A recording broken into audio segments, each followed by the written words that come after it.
na ba sa iyong isip paano gumawa ng isang blog post? Narito ako upang magbigay kaalaman sa paggawa ng blog post. Pero bago iyan, ay alamin muna natin kung ano nga ba ang kahulugan ng blog post. Ang salitang blog ay pinaiklihan nyo ng weblog na tumutukoy sa isang online na talarawan o journal.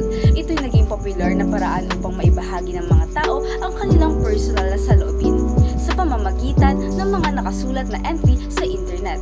Ang blog ay nagbibigay daan sa manunulat na malayang maipahayag ang kanilang sarili at makipag-ugnayan sa mga mambabasa sa buong mundo. Ngayon naman, dumako tayo sa tatlong simpleng hakbang para makapagsimula sa paggawa ng isang blog post. Una'y pumunta tayo sa Blogger website. Kung mayroon ka ng Google account, pwede ka mag-login gamit ito. Kung wala pa, mag-sign up muna ng bago account. Tandaan na isulat ang iyong password. Narito ang isang video tutorial para magsilbing gabay.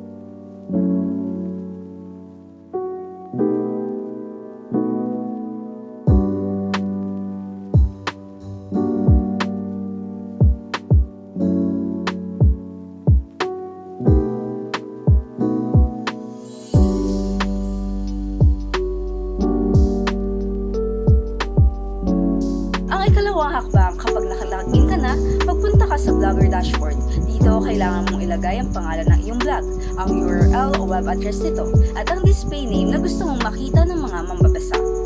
Ito muli ang isang video tutorial upang magsilbing gaway.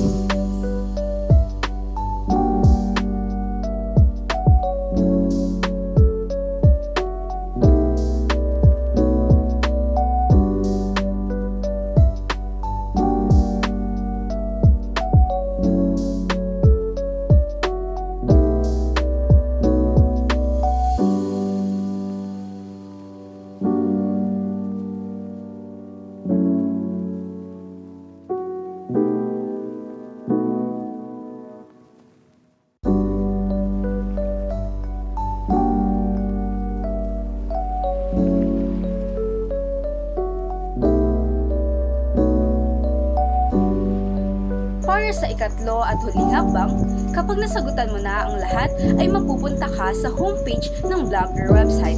Pindutin lamang ang new post at handa ka nang magsulat ng iyong unang blog post.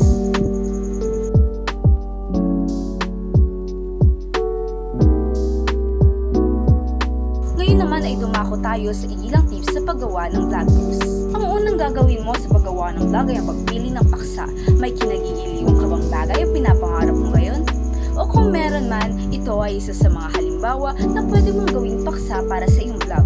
Mag-isip ka rin ng mga paksang kagigiliwan ng mga taong magbasa upang makagawin nilang bisitahin ang iyong blog.